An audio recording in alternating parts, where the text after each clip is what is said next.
இன்று பிறந்தநாள் காணும் இனிய உள்ளங்களின் நல்ல எண்ணங்கள் வெற்றி பெற்றிட எம்டிபி ஆக்டிவ் சேனலின் இனிய பிறந்தநாள் நல்வாழ்த்துக்கள். இப்போ இந்த வீடியோவில் ஸ்பிளிட் ஏசி இன்டோர் மற்றும் அவுட்டோர் நீங்களே ஈஸியாக க்ளீன் பண்ணுறது எப்படின்னு பார்க்கலாம். இதுதாங்க இன்டோர். மேலே வந்து பார்த்திங்கன்னா இந்த வலை இருக்கும், அதில் பாருங்கள் எந்த அளவுக்கு குப்பாண்டி இருக்குன்னு ஒட்டடை. இது அப்படியே முன்பக்கமாக இருந்து மேலே தூக்கி விட்டு வெளிப்பக்கமாக இழுத்திங்கன்னா வந்துருங்க. பாருங்கள் செவரே தெரியல, அந்த அளவுக்கு டஸ்ட் அண்டி இருக்குது. இதை நல்லா ப்ரஷ் பண்ணுங்கள். இது வெளிப்பக்கமாக இழுத்து ப்ரெஸ் பண்ணுங்கள். பேக் சைடு வந்து பார்த்திங்கன்னா ஒரு 6 லாக் இருக்கும், அதை அப்படியே இந்த மேல் பக்கத்தில் உட்கார வச்சு ப்ரெஸ் பண்ணிங்கன்னா பழையபடி உட்காந்துக்குங்க. கொஞ்சம் தூரமாக வச்சு க்ளீன் பண்ணுங்கள். உங்களுக்கு தெரியணுங்கிறதுக்கோசரம் நான் இந்த மாதிரி க்ளீன் பண்ணியிருக்கேன். இதை அப்படியே ஏசிக்கு மேலே வச்சு க்ளீன் பண்ணிங்கன்னா அந்த குப்பையெல்லாம் வந்து பார்த்திங்கன்னா காயில் போய் இறங்கி மீண்டும் ப்ளோயர் போகிறதுக்கு வாய்ப்பு இருக்குது. நல்லா க்ளீன் பண்ணிவிட்டு தண்ணியில் அலசிக்குங்க. கவனமாக க்ளீன் பண்ணுங்கள். இது வந்து பார்த்திங்கன்னா நைலான் வலை கிழிஞ்சிட போகுது. கரெக்டாக அதில் உட்கார வச்சு எந்த இடத்துலையுமே கேப் இல்லாத மாதிரி நீங்கள் ஃபிக்ஸ் பண்ணுங்கள். அப்படி கேப் இருந்துச்சுன்னா மீண்டும் வந்து பார்த்திங்கன்னா ப்ளோயர் அடைக்கிறதுக்கு வாய்ப்பு இருக்குது. சுற்றி இந்த மாதிரி பார்த்துட்டு கரெக்டாக லாக்லாம் உட்காந்துருக்கான்னு சொல்லிட்டு நீங்கள் ஃபிட் பண்ணிக்கோங்க. அடுத்ததாக அவுட்டோர் வந்து பார்த்திங்கன்னா சுத்தமாக அவுட்டோர்லாம் தொடச்சி விட்டு ஒட்டடையெல்லாம் மேலே இருக்கிறதெல்லாம் க்ளீனாக தொடச்சி விட்டுட்டு சைடில் அந்த காயில் சுற்றி வந்து பார்த்திங்கன்னா சார்ட் பேப்பர் சைஸில் செம்பிலையோ அல்லது வந்து பார்த்திங்கன்னா அலுமினியத்துலேயோ பேப்பர்ஸ் மாதிரி பக்கத்தில் ரேடியேட்டர் மாதிரி காயில் சுற்றி இருக்குங்க. அது வந்து காயம் ஆகாத அளவுக்கு எந்த அளவுக்கு நேராக இருக்கோ அதுக்கு தகுந்த மாதிரி ப்ரஷ் போட்டு இழுங்க.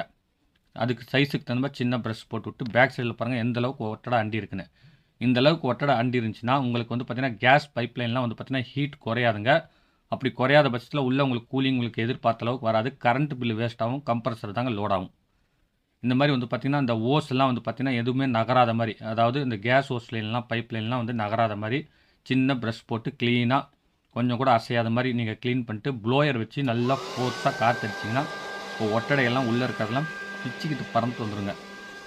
இது வந்து பார்த்திங்கன்னா யாருமே கண்டுக்கிறதில்ல, அதனால் கரண்ட் பில் வேஸ்ட் ஆகுது. அடுத்து வந்து பார்த்திங்கன்னா உள்ள கம்ப்ரஸரில் இருக்கிற அந்த ஃபேன் வந்து பார்த்திங்கன்னா ஒட்டடையில் ஓடும் பொழுது லோட் ஆகி அடிக்கடி அந்த மோட்டர் போகிறதுக்கும் வாய்ப்பு இருக்குங்க. இது வந்து பார்த்திங்கன்னா மிக்சியில் செஞ்ச ப்ளோயருங்க. இந்த எப்படி செஞ்சுருக்கிறேன்னு தெரிஞ்சுக்கணுன்னா நான் வீடியோவில் டிஸ்கிரிப்ஷன் கொடுக்குறேன், அந்த லிங்க்கை போய் பாருங்கள். உங்கள்கிட்டையும் பழைய மிக்சி இருந்தால் இந்த மாதிரி ப்ளோயராக செஞ்சுக்கலாங்க. பர்ஃபெக்டாக க்ளீன் பண்ணிடுங்க.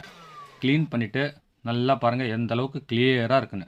இந்த மாதிரி க்ளீனாக இருந்துச்சுன்னா காற்று உங்களுக்கு வந்து கூலிங் ஆகுங்க, கரண்ட் பில்லு மிச்சமாகுங்க. இப்போ ரன் பண்ணுறோம், பர்ஃபெக்டாக காற்று வரும். ரன் பண்ணிவிட்டு கூட நீங்கள் பேக் சைடில் கொஞ்சம் ப்ளோயர் பண்ணிங்கன்னா உள்ளே இருக்கிற மிச்சம் மீதி ஒட்டடை கூட வெளிப்பக்கமாக வந்துடுங்க.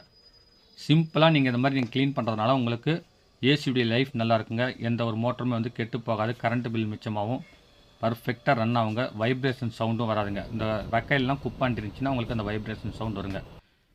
இந்த வீடியோ எல்லாமே என்னுடைய சேனலில் இன்னும் ஏசி க்ளீன் பண்ணுறது, கழட்டி ப்ளோயர் க்ளீன் பண்ணுறது, ஆர்ஓ சர்வீஸ்னு எக்கச்சக்கமாக என்னுடைய எம்டிபி ஃபிக்ஸர் சேனல் அப்லோட் பண்ணியிருக்கேன். அதையும் மறக்காமல் போய் பாருங்கள். இந்த வீடியோ பிடிச்சிருந்தால் லைக் பண்ணுங்கள். மீண்டும் அடுத்த வீடியோவில் சந்திப்போம். வணக்கம்.